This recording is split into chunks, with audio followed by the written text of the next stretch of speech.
Welcome back to my blog. तर आज आम्ही आलो कोल्हापूरमध्ये फिरायला. तर ब्लॉगमध्ये कंटिन्यू राहा आणि सगळे दर्शन करत राहा तुम्ही आमच्यासोबत. आलो मंदिराजवळ.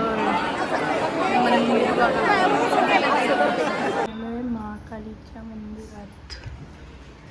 मंदिर कसला भारी आहे, एक नंबर.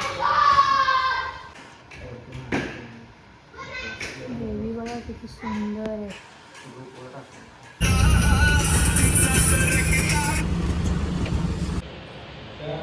आर्किटेक्चर बघा काय भारी मंदिर आहे, एक नंबर. बाप्पाचं मंदिर. इंटिरियर बघा कसला भारी आहे, एक नंबर मंदिर आहे. इथून निघालोय बाळू मामाला.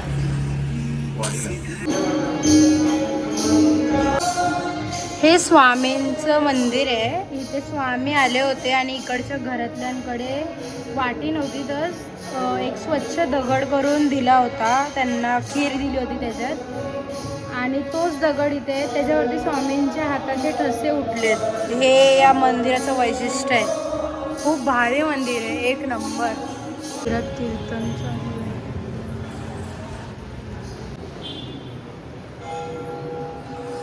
त्यांचं इथं वास्तव्य ज्याला महाराजांचं होतं, ज्याला महाराजांच्या सगळ्या त्यांची सेवा पूर्ण करायच्या. मग त्यांचं ते मंदिर आहे. अष्टयोगिनी माता म्हणजे 64 योगिनी माता. एकीच्या अंगात 8 शक्ती दडलेल्या, 8 64 योगिनी माता म्हटलं जातं त्यांना. तर महाराजांनी आपल्या पादुका जर इथं ठेवल्या तर त्यांनी सांगितलं की इथून पुढे येणार भाविक हा नास्तिक असणार पुढच्या ज्या काळामध्ये. त्यामुळे त्या इथं समजायला पाहिजे म्हणून तुम्ही इथे सेवेसाठी या मंदिरात तिथंच थांबा. आणि ते तिथून गागनापूरला निघून गेले. ओके. हे मंदिर आहे 64 योगिनी माता मंदिर. आणि मस्त इन्फॉर्मेशन.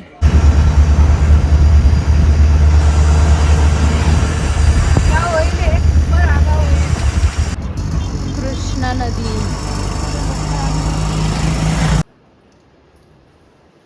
हे वेलाची जागा आहे. हे समोर वेला, सावडी वेल. परड्यामध्ये वेल होता.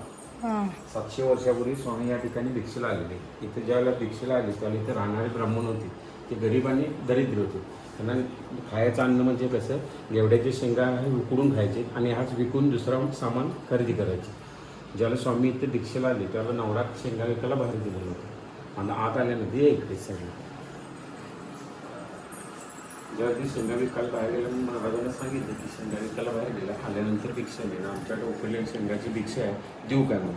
महाराजांनी दे म्हणजे त्या पोटभरून तुम्ही अन्नाची भिक्षा केली, शेंगाची उकडलेल्या शेंगाची भिक्षा केली. आणि परड्यामध्ये येऊन हात धुताना वेलावर पाणी उघडून ते वेल जमिनीतून वर काढून वाडीला निघून गेले. ब्राह्मण हा सगळं सामान विकून ते घेऊन आला. ते परड्यात हातपाय धुत असताना त्याने वेलाची अवस्था बघितली आणि विचारली ही वेलाची अवस्था कोणी केली. तेव्हा ती बाई शिव्याशाप देऊ लागली. येते आई कालते आपले तर पोटभर जेवले, जाताना आपलं अन्न हिरावून घेऊन गेले म्हणून. तेव्हा ते ब्राह्मण सात्विक होतं. त्याने सांगितलं असं शिव्याशाप देऊ नको, कोण कोणाच्या रूपात आहे ते सांगता येत नाही. मी वाडीला परत जातो, महाराजांना विचारतो की आता इथून पुढचा आमचा आयुष्य म्हणजे उदरनिर्वाह कशावर चालणार. तेव्हा ते महाराजांना विचारायला गेले. तर महाराजांनी सांगितले तिथलं त्याचं मूळ पण तिथे ठेवू नकोस, खणून ती कृष्णा नदी विसर्जन कर. तसं ते ब्राह्मण करत असताना पुतळ्यानं भरलेला सोन्याचा हंडा वरती आला. तेव्हा हे आपलं धन नाही म्हणून ते परत महाराजांना सांगायला गेलं. तेव्हा महाराजांनी सांगितले तर आणि तुझ्याकडेच ठेव, इथून पुढे तुझ्या काय सगळ्या पिढ्या, इथून पुढच्या पिढ्या तुला कधी अन्न वस्त्र निवारायला कमी पडणार नाही. आणि 12 महिने 24 तास त्या ठिकाणी माझं वास्तव्य राहील असा आशीर्वाद त्याचा लुप्त झाले. तेव्हापासूनचं हे स्थान आहे. आपल्या गुरुचरित्राचा 18 अध्याय महाराजांचं मूळ भिक्षा असतं. ओके. ही जी तुम्ही आता स्टोरी ऐकली ती या देवस्थानाची आहे. इथे स्वामी आले होते.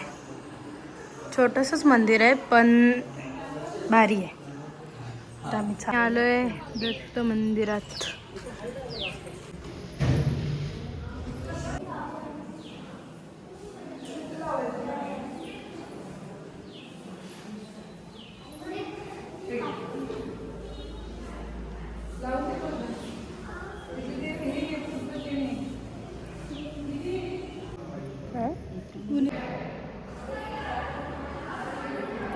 कसली भारी आहे.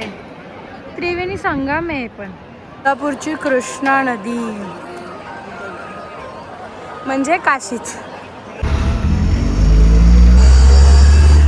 आम्ही आलोय बाळू मामाला आणि आता आम्ही चाललोय मंदिरात. लांब गर्दी आहे.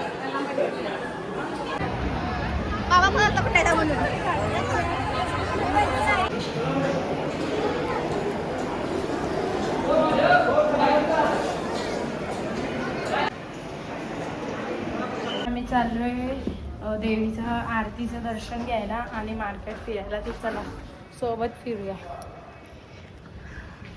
अंधार झालाय आता.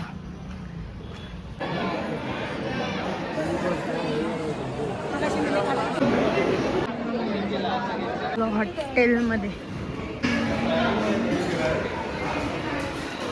खूप उशीर झाला होता, त्याच्यामुळे व्लॉग एंड नाही केला. तर आता व्लॉग एंड करते. या व्लॉगसाठी एवढंच. भेटूया पुढच्या व्लॉगमध्ये. Bye bye.